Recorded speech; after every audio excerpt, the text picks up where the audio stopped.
This could honestly be any lamb chop recipe, but it's straight from the official Elder Scrolls cookbook. So far, everything I've tried from that book has turned out jolly good, and this little number is no exception. The marinade is a bit unfamiliar to me, but it turned out to be smashing. Here is what you'll need. A chop from a lamb leg, some honey, about a quarter cup, 1 cup of dark beer, a stout works great, a few bay leaves, salt and pepper, ground cloves, juniper berries, a few cloves of garlic, butter, and a bit of beef stock. The prep is dead simple. First, grab your juniper berries and give them a jolly good smashing in a mortar. Then toss all the ingredients, except the butter, into a container for marinating the meat. I use the skillet, mind you, since all my glass containers are either too big or too small.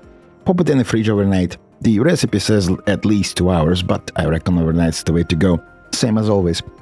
The next day, when you're ready to cook, fish the meat out of the marinade and fry it in butter. Give it about 10 minutes on each side over a medium to low heat. Strain the marinade into a saucepan and reduce it. The recipe says until noticeably thickens, but mine never did play ball. Frankly, it didn't thicken a yacht. Oh well, never mind.